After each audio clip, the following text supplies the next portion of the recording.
नमस्कार दोस्तों, mister the selection के और एक नए वीडियो में आपका स्वागत करता हूं। मैं हूं विक्रम। आज मैं रिएक्शन दूंगा गौरव भाई का एक वीडियो है। वीडियो का टाइटल है what is Saudi Arabia going against इस्लाम। ठीक है, और वीडियो का ओरिजिनल लिंक मेरा डिस्क्रिप्शन में है।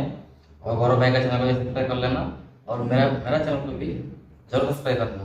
ठीक है, चलो वीडियो स्टार्ट करते हैं। वहां के क्राउन प्रिंस मोहम्मद बिन सलमान ने तो अपना रिलीजियस अटायर छोड़ के कुछ ऐसे मॉडर्न कपड़े पहनना शुरू कर दिया, वो भी अपने ऑफिशियल मीटिंग्स में। बट बात सिर्फ कपड़ों की नहीं है। सऊदी प्रिंस ने तो यह भी कह दिया है कि वो अपने जमीन पर रिलीजियस एक्सट्रीमिज्म को पनाह नहीं देंगे और रेडिकल टेररिज्म अगर इस वक्त उनके जमीन पर चल भी रही है तो वो आज और अभी डिस्ट्रॉय कर देंगे। और वो इस मामले में इतने सीरियस है कि उन्होंने पूरे सऊदी में 600 से भी ज्यादा रिलीजियस प्लेसेस को डिमोलिश कर दिया और 10 से भी ज्यादा एक्सट्रीमिज्म फैलाने वाले रिलीजियस लीडर्स को तुरंत एग्जीक्यूट करवा दिया रातों रात। सऊदी इतना सेक्युलर हो चुका है, यू वोंट बिलीव, कि उसने एग्जाम हॉल्स में हिजाब तक बैन कर दिया। And not so long ago women's right को सप्रेस करने वाला सऊदी आज वुमेन्स वर्ल्ड कप को स्पॉन्सर कर रहा है। वेल, हेलो फ्रेंड्स, मेरा नाम है गौरव ठाकुर और सऊदी के इस इंक्रेडिबल चेंजेस के पीछे हाथ है मोहम्मद बिन सलमान का, जिन्होंने आते ही सऊदी की औरतों के प्रति लॉज में काफी सारे चेंजेस ला दिए हैं। सबसे पहले तो वुमेन ड्राइविंग को पूरे सऊदी में लीगल करवा दिया। दूसरा और सबसे मेजर चेंज, उन्होंने सऊदी में वुमेन एम्पावरमेंट को इस हद तक इंक्रीज किया कि आज के तारीख में वुमेन एम्प्लॉयमेंट का रेट 68% से बढ़ चुका है, वो भी सिर्फ 2 सालों के अंदर। बट जो देश एक समय पर इस्लाम का एपिसेंटर हुआ करता था, वो अपने कंजर्वेटिव सोच को इतने तेजी से एक लिबरल डेमोक्रेटिक सोच में कैसे चेंज कर पाया? सो बात कुछ ऐसी है ना फ्रेंड्स कि साल 2017 में सऊदी ने एक सेक्युलर स्टेट बनने के लिए अपनी नई पॉलिसी मॉडरेट इस्लाम विजन 2030 को लॉन्च किया। अपने इस पॉलिसी को इंप्लीमेंट करने के लिए उन्होंने कुछ ऐसे स्टेप्स उठाए जो सऊदी अरेबिया जैसा रेडिकल स्टेट कभी नहीं कर सकता था। सो सऊदी ने 4 मेजर स्टेप्स लिए, जिसमें सबसे पहला उसने वहां के रिलीजियस लीडर शेख सलमान अल अवधा, अवध अल करनी और अली अल उमारी को एग्जीक्यूट करवा दिया, क्योंकि उनके मुताबिक वो धर्म के नाम पर टेररिज्म को सपोर्ट कर रहे थे। और वहीं पर दूसरे स्टेप की ओर उन्होंने अपने पॉलिसी के तहत सऊदी के मस्जिदों से सारे लाउड स्पीकर्स को ही हटा दिया। सो हम इंडिया में बात करते हैं, इस चीज पे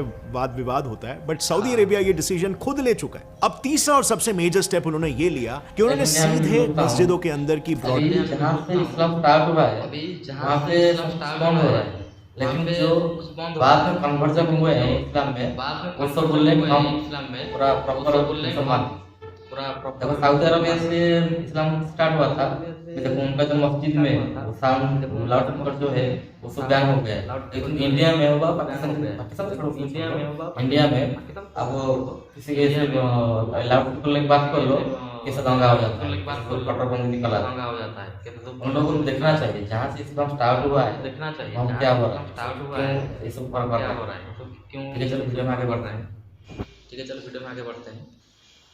कास्टिंग को ही बैन कर दिया। इससे हुआ ये कि सऊदी के रिलीजियस प्लेसेस से अब कोई भी रेडिकल आइडियोलॉजी या मैसेज बाहर सर्कुलेट नहीं होगी। और चौथा मेजर स्टेप ये था कि सऊदी गवर्नमेंट ने मस्जिदों को इख्तियार डोनेशंस लेने से स्ट्रिक्टली प्रोहिबिट कर दिया। अब ये सब स्टेप्स तो लिए ही, लेकिन हाल ही में वहाबिज्म इस्लाम मंदिर में होता है दान करते हैं, जो दान करते हैं शायद सब चीजें के बारे में मालूम नहीं है, कमेंट में बताइएगा।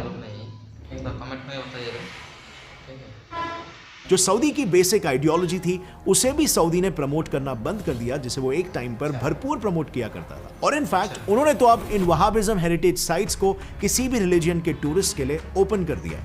टूरिज्म को लेकर तो वो इतने सीरियस हो गए हैं कि अगर सिटी के टूरिस्ट डेस्टिनेशन डेवलपमेंट के बीच कोई मस्जिद आए तो सऊदी गवर्नमेंट सीधा उन मस्जिदों को डेमोलिश करने की परमिशन दे देगी, which is truly unbelievable, but yes it's true. Saudi government ने यहां तक वहां के 3 सबसे ओल्डेस्ट और प्रोमिनेंट मस्जिदों को डिस्ट्रॉय करवा दिया है, जिसमें से एक तो प्रॉफिट की वाइफ खादीजा का मकबरा था। लेकिन सऊदी यहां पर भी नहीं रुका, उसने सिर्फ इसे तोड़ा ही नहीं बल्कि इस जगह को तोड़कर टॉयलेट में तब्दील कर दिया। माइंड ब्लोइंग राइट, कि सऊदी ऐसे भी डिसीजंस ले सकता है। मस्जिद को तोड़ के वहां पे पब्लिक टॉयलेट बना, बहुत सही है।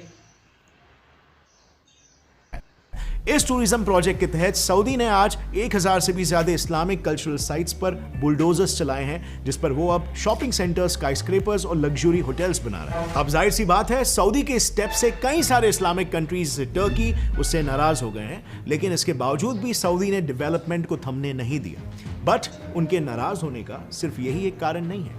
रिसेंटली सऊदी फ्रांस के साथ कई सारे डील्स भी साइन करके अपने टाइज को काफी ज्यादा स्ट्रॉन्ग बना रहे हैं। सऊदी ने तो अपने यहाँ पर 1.5 लाख फ्रेंच स्पीकर्स और 500 टीचर्स को भी अपॉइंट कर दिया है। और वहीं पर जहां पर पूरा इस्लामिक वर्ल्ड फ्रांस को बहुत ज्यादा हेट करता था, क्योंकि आपको याद होगा हमने व्हाई यूट्यूब गॉट बैंड इन पाकिस्तान इस टॉपिक पर एक वीडियो बनाया था। उसमें हमने डिटेल में एक्सप्लेन किया था कि कैसे साल 2005 में फ्रांस के कार्टूनिस्ट ने प्रॉफिट की पिक्चर बनाई थी, जो कि इस्लाम में हराम है। बट ये इंसिडेंट इतना मेजर था कि इसके बाद हुए प्रोटेस्ट और रायोट्स ने 200 से भी ज्यादा फ्रेंच को मार दिया और मुस्लिम वर्ल्ड में एक बहुत ही ज्यादा एंटी फ्रेंच सेंटिमेंट बिल्ड कर दिया। अब अगर देखा जाए फ्रेंड्स, तो फ्रांस और इस्लामिक कंट्रीज की ये एनमिटी कोई आज की नहीं है। ये शुरू हुई थी नेपोलियन के इजिप्ट के इन्वेजन के दौरान से। अब अगर देखा जाए तो नेपोलियन हिस्ट्री का one of the biggest conquerors में से था। अब उस वक्त के हालात कैसे थे और नेपोलियन ने कैसे इस एक्सपेंशन को अंजाम दिया, ये सब कुछ से कॉमन इंसान को भी बहुत कुछ सीखने मिल सकता है। और ये सब कुछ आप भी जान सकते हो the life and times of Napoleon Bonaparte इस ऑडियो बुक को कोको एफएम पर सुन के। कोको एफएम पर ऐसे ही 10,000 प्लस ऑडियो बुक्स अवेलेबल है, वो भी डिफरेंट जॉनरास में से science, self help, leadership, career development etcetera etcetera. यहाँ पर बहुत ही इफेक्टिव बुक्स जैसे the power of self discipline, how to boost your self confidence, motivational audio books, business case studies के ऊपर बुक्स एटसेट्रा सब मौजूद है। और ये सब कुछ आप सुन सकते हो in less than 2 rupees per day as compare to buying books. और कोको एफएम में करीब 2.5 मिलियन से भी ज्यादा एक्टिव पेड सब्सक्राइबर्स है। अगर बात करें इनके फीचर्स की, तो ऑडियो बुक सुनते समय अगर आपको चैप्टर्स पढ़ते वक्त कुछ नोट्स लिखना है तो यहाँ पर नोट्स का भी फीचर है। और स्लीप टाइमर आप सेट कर सकते हो, ताकि सोते सोते अगर आपकी आंखें लग जाती है तो ये वहीं पे बंद हो जाएगा और फिर वहीं से स्टार्ट होगा। अब मैं अपनी बात करूं तो I am a big fan of audio books, और आप भी ऑडियो बुक्स की दुनिया का एक पार्ट बन सकते हो एक्सक्लूसिव 50% डिस्काउंट के साथ। कोको एफएम अपने सारे यूजर्स को फर्स्ट मंथली सब्सक्रिप्शन पर दे रहा है 50% ऑफ, यानी 49 रुपीज में। और ये ऑफर वैलिड है सिर्फ फर्स्ट मंथ सब्सक्रिप्शन के लिए। पर इसके लिए don't forget to use my coupon code GETSET50, link is in the description. और अब वापस से लौट आते हैं हमारे वीडियो पर। हम बात कर रहे थे कि क्यों सऊदी अपने धर्म को छोड़कर एक सेक्युलर देश बनना चाहता है। And now let's come back to the topic. So इसे समझने के लिए ना हमें हिस्ट्री में थोड़ा सा पीछे जाना होगा। तो बात है 90s के दौर की, जब इस्लामिक लीडर बनने की रेस में 3 मेजर कंट्रीज के बीच जंग छिड़ी हुई थी, टर्की, ईरान और सऊदी अरेबिया, जो सारे इस्लामिक कंट्रीज को अपना ब्रदरहुड और खुद को इस्लाम का फ्लैग बेरर दिखाकर अपने पॉलिटिकल ग्रुप में शामिल करना चाहते थे। तो टर्की की अगर बात करें तो उसने ऑटोमन लेगेसी को बताकर खुद को मुस्लिम कंट्रीज का लीडर बताने की कोशिश की, और इसी को बेस बनाकर टर्की ने कई मुस्लिम कंट्रीज में मॉस्क्स बनवाए और उन मॉस्क में अपने इमाम्स को भेजकर कंट्रीज को अपने साइड लेने की कोशिश की। लेकिन इसके अलावा भी टर्की ने इन जैसे इस्लामिक यूरोपियन कंट्रीज में कई इस्लामिक इंस्टीट्यूशंस बिल्ड किए। और 90s के दशक में यूरोप के इस्लामोफोबिक मूवमेंट के खिलाफ भी टर्की ने स्ट्रांगली आवाज उठाई थी। उसने ये भी कहा था कि Muslims are the new Jews and blacks in today's world. लेकिन वहीं पर दूसरे तरफ दूसरा कंटेंडर ईरान की अगर बात करें तो वो लीडर बनने के लिए इतना डेस्परेट था कि उसने खुद शिया मुस्लिम कंट्री होने के बावजूद भी सुन्नी कंट्री जैसे रिपब्लिक ऑफ सर्बियन क्रजीना को तक सपोर्ट कर दिया।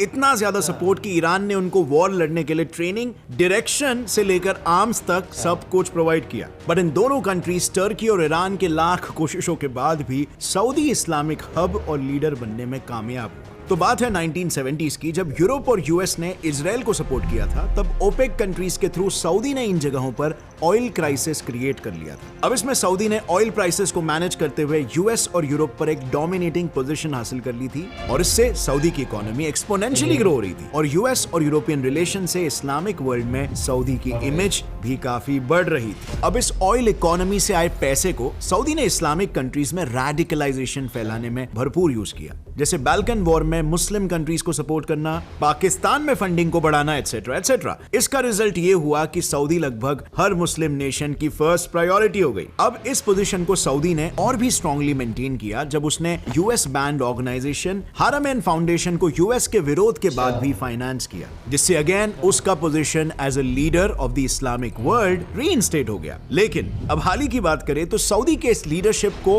वापस से चुनौती दे रहा है टर्की। जैसे ही टर्की टर्की के प्रेसिडेंसी को रिसेप तय्यिप अर्दोगान ने हाथ में लिया, टर्की कैलिफेट की इस रेस में वापस से शामिल हो गया। तो अर्दोगान ने अपने पोजीशन को एस्टैब्लिश करने के लिए टर्की के first president Mustafa Kemal Ataturk के डेमोक्रेटिक ट्रेडिशन को धीरे धीरे एक कंजर्वेटिव ट्रेडिशन में कन्वर्ट कर दिया और हर पॉसिबल मूव लिया जिसमें टर्की इस्लाम का फ्लैग बेरर बन सके। जैसे हिजाब को लेकर इस सपोर्टिंग वोट को ही ले लो। और सिर्फ वोट ही नहीं, एक बार तो अर्दोगान ने ये क्लियरली कह दिया कि वही खुद कैलिफ बनेगा। और हाल ही में अर्दोगान ने सऊदी के अगेंस्ट एक बड़े इस्लामिक कंट्रीज का ग्रुप बनाया जिसे हम कुआलालंपुर 2019 इस्लामिक कॉन्फ्रेंस में देख ही सकते हैं। इस ग्रुप में पाकिस्तान, ईरान और कतर टर्की के साथ है, जिन्होंने अपनी पावर का इस्तेमाल करते हुए सऊदी को OIC के कॉन्फ्रेंस में इनवाइट तक नहीं किया। अब ये सऊदी के लिए एक मेजर सेटबैक था। अब सऊदी अरेबिया में इस्लाम को साइडलाइन करने की एक वजह वेस्टर्न पावर्स भी है। सो 9/11 अटैक्स में सऊदी ट्रेन्ड ऑर्गेनाइजेशन का क्लियर इन्वॉल्वमेंट था और इसीलिए उसे इस अटैक का जिम्मेदार भी माना जाता है। और इसीलिए इस दाग को वॉश करने के लिए एक्सपर्ट्स का ये मानना है कि उसने डेमोक्रेटिक और सेक्युलर साइड चुना,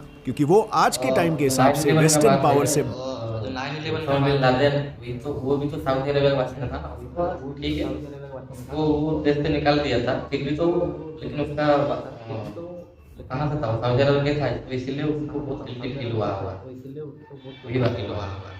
ठीक है, आगे चलते हैं, वही बात होगा। ठीक है, आगे चलते हैं।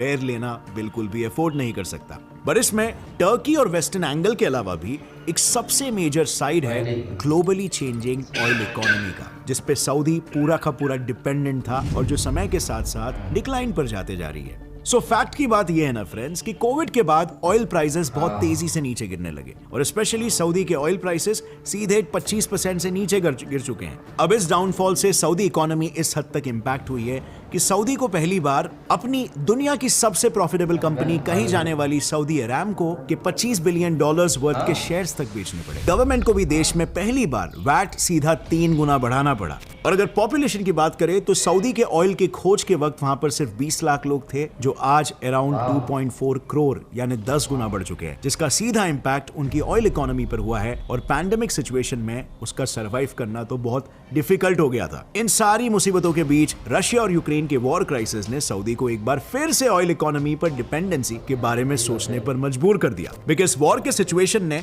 सऊदी ऑयल प्राइसेस को $33 पर बैरल से सीधा $11 पर बैरल गिरा दिया। वहीं पर चाइना, इंडिया और साउथ कोरिया जैसे मेजर ऑयल इंपोर्टर्स ने सऊदी से ऑयल इंपोर्ट करना बंद कर दिया, क्योंकि रशिया ने यहां पर बड़े ही स्मार्टली खेलते हुए इन सभी कंट्रीज को अपनी ओर लाने के लिए सस्ते में ऑयल सेल करना शुरू कर दिया। अब फैक्ट अगर देखें ना तो सऊदी ये बात समझ चुका है कि उसकी इकोनॉमी ज्यादा दिनों तक ऑयल पर डिपेंडेंट नहीं रह सकती और इसीलिए सऊदी अपने ऑयल इंडस्ट्री पर डिपेंडेंसी को कम करके टूरिज्म की तरफ अपनी रुख मोड़ रहा है। और क्योंकि वो टूरिज्म सेक्टर में तो टर्न ऑन हो ही रहा है, तो वो टूरिस्ट पर रिलीजियस रेस्ट्रिक्शंस कैसे लगा सकता है? अगर सऊदी के मोहम्मद बिन सलमान के माइंडसेट के बारे में अगर हम बात करें ना, तो सऊदी अब अपने कंजर्वेटिव पास्ट से बाहर आना चाहता है और वो वेस्ट से दोस्ती के साथ साथ इंडिया और चाइना जैसे पावरफुल कंट्रीज से भी अच्छे रिलेशन बनाना चाहता है। कहीं ना कहीं सऊदी ये समझ रहा है कि ऑयल की जो वेल्थ थी वो एक ना एक पॉइंट पे खत्म होने वाली है, क्योंकि अभी पूरी दुनिया जो है वो शिफ्ट हो रही है और नॉन रिन्यूएबल सोर्सेस,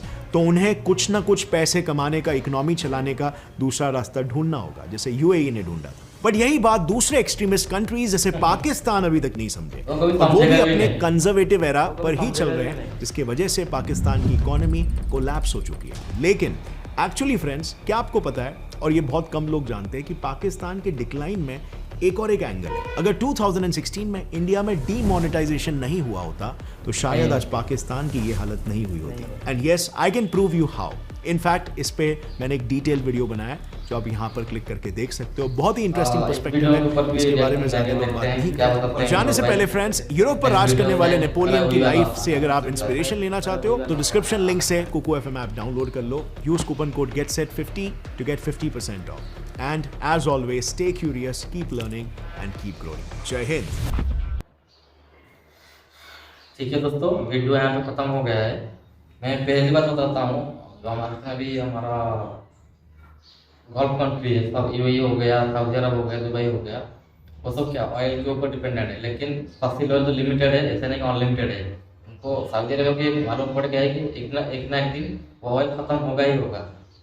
ठीक है। और फिर अभी क्या, अभी दुनिया वो फॉसिल ऑयल को छोड़ के इलेक्ट्रिक के तरफ ज़्यादा, अभी ज़्यादातर अभी इलेक्ट्रिक व्हीकल लॉन्च हो रहा है। अभी मान लो कि एक कार को चार्ज करने के लिए लगता है 5 अभी 5 लगता है। ऐसा हो सकता है कि नेक्स्ट ईयर तो आएगा तो 15 मिनट में कि 20 मिनट में 1 घंटा में चार्ज हो जाएगा। तो इसीलिए सऊदी अरब का पूरा मालूम पड़ गया है कि मेरा ये जो ऑयल का बिजनेस अभी ज़्यादा नहीं चलने वाला है, तो इसलिए वो उसको टूरिस्ट प्लेस बनाना, टूरिस्ट हब बनाना चाहते हैं। तो इसलिए सब कुछ ये तो कर रहा है। देखो, जो जहाँ से इस्लाम स्टार्ट हो वो वही कंट्री में वो मस्जिद को तोड़कर वहाँ पे सब, जैसे कि शॉपिंग मॉल हो गया, बड़ा बड़ा मॉल हो गया, जैसे कि जो भी देखने वाला चीज़ है वो भी बना रहा है। अभी तो सऊदी अरबिया में सबसे बड़ा मंदिर भी बना हुआ है हमारा। अभी पिछले साल दशहरा को खुला हुआ था शायद, हाँ पिछले साल दशहरा को ये खुला हुआ था। चाहे कि एक मंदिर के अंदर 80 मंदिर है, एक दो नहीं, पूरा 80 मंदिर है। ठीक है, तो वो इस्लाम हो के भी उसको मालूम पड़ गया है कि मेरा मेरा जो इस्लाम ज़्यादा दिन नहीं चलने वाला है, तो इसीलिए वो वेस्टर्न की तरफ, इंडियन कल्चर की तरफ ज़्यादा मूव कर रहा है। ठीक है, वो तो जहाँ से इस्लाम स्टार्ट हुआ है वो तो ये सब हो रहा है। हाँ, और एक बात, एग्जाम हॉल में हिजाब का अभी रिसेंटली हमारा इंडिया में हुआ था, कितना दंगा हुआ था, शायद कर्नाटका में एग्जाम कॉलेज में हिजाब पहन के जा सकते। देखो, जहाँ पे इस्लाम स्टार्ट हुआ, जो पूरा वो बोलते हैं हमारा हिजाब है, जो जहाँ लिखे हैं पूरा लिखा गया है, वो बोल रहे हैं कि अभी एग्जाम हॉल में कोई भी लड़की हिजाब नहीं पहन सकता है। लेकिन हमारे इंडिया में क्या हो रहा है, तो हिजाब को लेके दंगा हो रहा है, उसी को लेकर राजनीति कर रहे हैं। ये सब सोच को चेंज करना चाहिए। अभी सऊदी अरब सही रास्ते में जा रहा है, मेरा मानना ये है, पूरा सही स्टेप ले रहा है, जो स्टेप ले रहा है सही स्टेप ले रहा है। और आपका क्या मानना है, आपको कमेंट बॉक्स में दे सकते हो। और आज के लिए इतना ही, और आपके साथ एक नए वीडियो में आएंगे, नेक्स्ट वीडियो में दिखाएंगे। और आज के लिए इतना ही। जय जगन्नाथ, जय हिंद, जय भारत।